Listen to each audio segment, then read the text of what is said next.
मी पाडोद्यात बैल घेतल्याबद्दल, मी तिथून बैल हानीत आलो, हानीत आल्याबद्दल, मी औषधाच्या पुढे आल्याबद्दल ह्यांनी बैल अडविल्याबद्दल ह्यांनी की माझे बैल सोडा, आधार कार्ड दावलो, मोबाईल नंबर दिलो, दाखला दावलालो, बरं ही कुणी माझं ऐकाय तयार नाही. विकल्या गेलेली व्यवस्था असली की इथं सर्वसामान्यांना सगळ्यात जास्त त्रास होतो आणि त्या त्रासाला मिटवण्यासाठी टीम गब्बर आहे. पुढे कोणत्याही सरकारी कार्यालयाची पायरी चढणार नाही. बिलकुल नाही. त्यांना वकील सुद्धा ते दिलेला होता, त्यांना कॅन्सल करायला लावलो. आम्ही येणार आहे म्हटलं की सगळे सूत्र हलतात आणि तीच वस्तुस्थिती आहे. आमचे शेतकरी यांचे वडील काल 2 बैल घेऊन दुसऱ्या बाजारामधून खरेदी करून घरी चालले होते, तर त्यांना मध्येच अडवल्या गेलं. अग्लाह्य भाषेमध्ये शिवीगाळ केली तथाकथित काही लोकांनी. पोलिसांना यांनी बी फोन केला आणि त्यांनी बी फोन केला, पण कारवाई शेतकऱ्यावरतीच झाली होती. या FIR मध्ये सरळ सरळ आणि स्पष्ट लिहिलंय की ती जनावरं, ती 2 बैल कत्तलीसाठी घेऊन चालले होते. शेतकरी कत्तल करेल का हो? गळ्यामध्ये माळ असणारा शेतकरी कत्तल करेल का?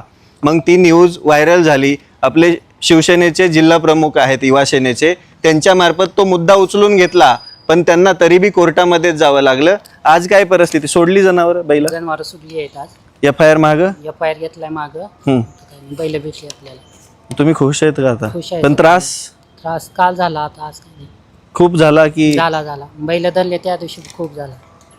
मुळातच इथून पुढे कोणी बी शेतकऱ्यांना त्रास द्यायचा प्रयत्न करणार असेल, इथून पुढे शेतकऱ्यांच्या जनावरांना स्वतःच्या मालकी अधिकारासारखं कोणी वागणार असेल, तर याद राखा, आम्ही आहोत शेतकऱ्यांसाठी. शेतकऱ्यांवरतीच अन्याय करायला तुम्हाला भेटतं का? आधीच शेतकरी देशोधडीला लागला, इथं डिझेल भेटत नाही. जनावरांवरती परत एकदा आमच्या शेतीची कमान आहे, आमच्या बैलांवरती आमच्या शेतीची धुरा आहे, आणि त्याच बैलांना जर तुम्ही पोलिसांना पकडून देत असाल तर याद राखा, इथून पुढे आम्ही शेतकऱ्यांसाठी उभं राहू. बरं, यांच्यासाठी जर याच्यातलं कोणच उभं राहिलं नसतं, हे जेलमध्ये असते. आज ह्यांना रोज फरफटावं लागलं असतं, त्या वकिलाने ह्यांना वळवलं असतं पैशाने. आज जर सोशल मीडिया नसता, तुम्हाला सांगतो, आज जर सोशल मीडिया नसताना तर हा माणूस अक्षरशः रडकुंडीला आला असता. जनावर पकडली कोणाची जातात? फक्त शेतकऱ्याची. तस्कर तसाच मोकळा, कारण की त्याच्या खिशामध्ये माल आहे. शेल्टरवाला तसाच मोकळा. ज्या ठिकाणी तुम्ही जनावर जमा करताय का, तिथले जनावर जाते त्या कत्तलखान्याला. या शेतकऱ्याला तर न्याय भेटला, पण SP साहेबांना भेटल्यानंतर ज्या पोलिसांनी ही कारवाई केली त्यांच्यावरती पण निलंबनाची कारवाई होणारच आहे, आणि 100% शेतकऱ्याला न्यायच भेटणार आहे.